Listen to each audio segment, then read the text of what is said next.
today I go over my final controller settings. As of right now, these settings are staying. I've been going through a bunch of different controller changes, changing all kinds of different settings to perfect my shot to be as competitive as I possibly can be, and this is my end result. So if you have any questions, it's in this video. I guarantee you I cover any question you have about your controller settings. I got it. Look, if you're new to the channel, enjoy the content, hit that sub button, crush that like button. Let's get right into it, gang. So on our controller, we got our button layout set to tactical flip, so I use my bumpers as my triggers, but only on the PlayStation controller. When I was playing on the Xbox, I did not do flip, but with the way this controller is laid out, I prefer it flipped. And I'm also on a scuff, so I got the bumpers in the back, and then I play hardwired, just with like the factory wire or whatever it came with. And then we got bumper pings off, stick layout presets on default, no vibration. That's preference, but if you can get used to it, it's a lot better. I feel like vibration can throw off your shot. I know that sounds ridiculous, but try it without vibration. COD without vibration hits diffy. I don't know how to explain it. Horizontal stick sensitivity and vertical stick sensitivity are at 6.6. ADS sense multipliers at 0.10. Everything else is at 1.0 if you go further beyond right here. Ooh. Vertical aim axis is all on standard. Aimed on sight behaviors on hold, obviously. Sprint, tactical sprint, and focus for my change zoom shared input. Auto tac sprints on. Weapon mount activations ADS melee for me. Contextual. Prioritize interact is definitely the move. It makes everything one tap. Armor plate behavior, apply all. You can cancel plates. Like people, I see people every time I make one of these videos in the comments saying you can't cancel plates. You can definitely cancel plates. If you're on PlayStation, you double tap triangle. If you are on Xbox, you double tap Y. It will absolutely cancel the plates. Under advanced, we have aim assist on. Aim assist type is going to be on default. You have precision, focusing, and black ops. I don't recommend those unless you have like a super bad shot and you really need more of a pick-me-up. The biggest thing I wanted to talk about right now, like this is going to stay dynamic. So I was switching back and forth from standard to dynamic, but I've recently gone right back to dynamic. I've played it, and I'll tell you what, between these settings right here on aiming, like my shot has never been better. So my ADS sense multiplier, I put to 0.95. It starts off at 100 or 1.0.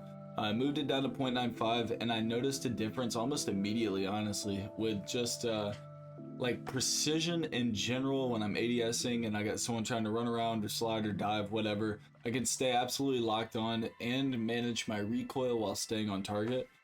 And then my ADS transition timings on instant, and then custom sensitivity per zoom is on 0.93 and 0.93 again. It goes back to your ADS sense multiplier. If you keep your ADS multiplier at a 1.0, it's going to be relatively fast in correlation to your sensitivity. So if you're on a 6.6 and you keep it on a 1.0, it's not going to move as fast as 6.6, but it's going to be close. Like it's going to be very close. So if you move it down, like if you go down below a 1, you're going to have a slower ADS, and most people are like, why would you want that? But if you're trying to get the full benefits of aim assist and more precision, if you can slow down your ADS, it'll help you lock on more when you're shooting people, especially if you throw rotational aim assist into the mix, you know, when you're shooting and you're actually moving left or right. And you know, you start doing that, that's when people start saying, oh, you have a Cronus, oh, you have this.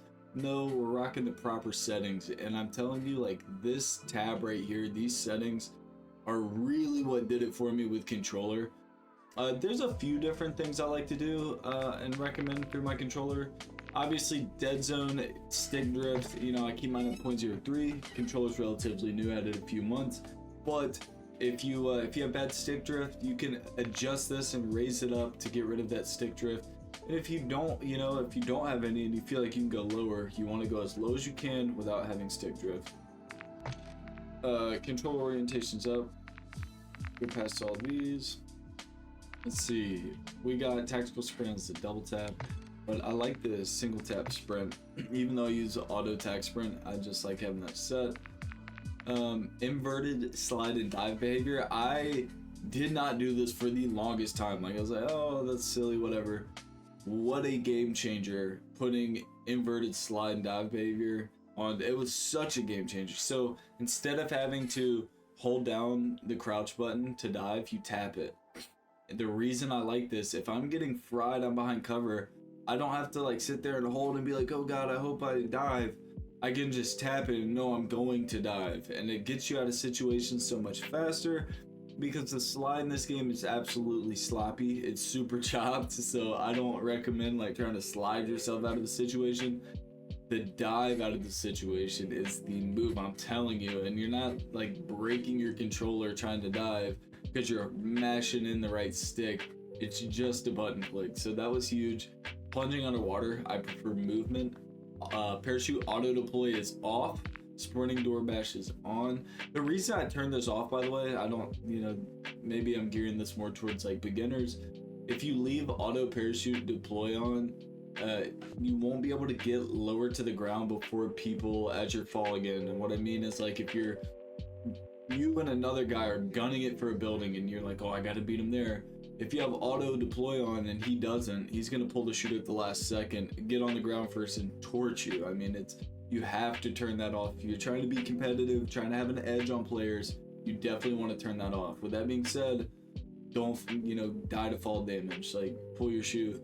You'll see exactly what I mean. If you do run it, turn it off. Come back in the comments and tell me what you think. Ledge hang mantle behavior, that's on mantle only. You have movement based, which it's cool. It says moving towards a ledge while hanging from it, it will climb up. Pressing the mantling button while hanging from a ledge will climb up. I personally do that because I am a button masher. Like, I absolutely am a button masher, but I've also been in scenarios where I climb a ledge and there are people there, and if I had it on movement base, I'd climb up and get fried. I'd rather just drop off.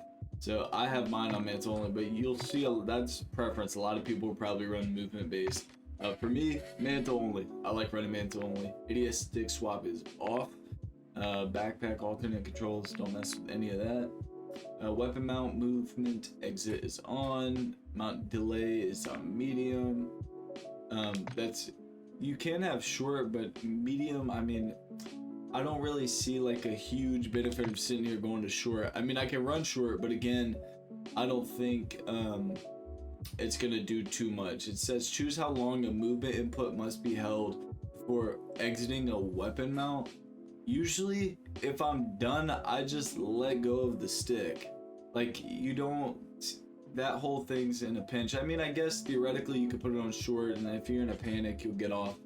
But realistically, that doesn't really matter, and you're not gonna catch me mounting very much. So, depleted ammo weapon switch is definitely on. This will get you out of pinch. If you are shooting with your primary, it runs out of bullets, it'll automatically switch to your secondary. I'm telling you, it saves lives. I had a perfect example in a ranked game like 2 days ago. I jumped into a room and I had one clip left. I knocked 2 players and my clip ran out. I popped out the door and it switched to my next gun. I jumped right back in for the third. That's just a great scenario that if I would have jumped out before I even realized my gun was out of ammo, I was already back in, but my other gun was in my hand. So, I mean, that is definitely a big factor. But again, these are just how competitive are you trying to be? That's really what, these videos are for. The only other thing I can think of, let's see, I think I covered it actually. Like, for once, I think in one sweep we got everything. Auto attack sprint, I guess I could cover this. If you like using hipfire builds, I wouldn't recommend auto attack sprint. The only reason I run it is because I was so used to it in Warzone 1, especially with slide canceling. That was like, you couldn't slide cancel without it. I mean, it was the key to it. But whenever you see me use like a shotgun, a hipfire shotgun, or dual pistols, whatever the case may be, I turn auto attack sprint completely off because it definitely does mess with like your hipfire shot. Because every time you go to shoot a hipfire gun, you're just gonna attack sprint. It's gonna be horrible. But for me personally, the way I play, I keep it on. I'm trying to fly around the map. Gang, that's the video. These are my settings, and I will be holding these settings for a minute. So you don't expect a controller video in a minute. Catch me on stream, you're like, hey, it's in the video, in this video. With that being said, I love you guys. Thank you all so much for the love and support, and I'll catch you all tomorrow for another heater. Let's get it again.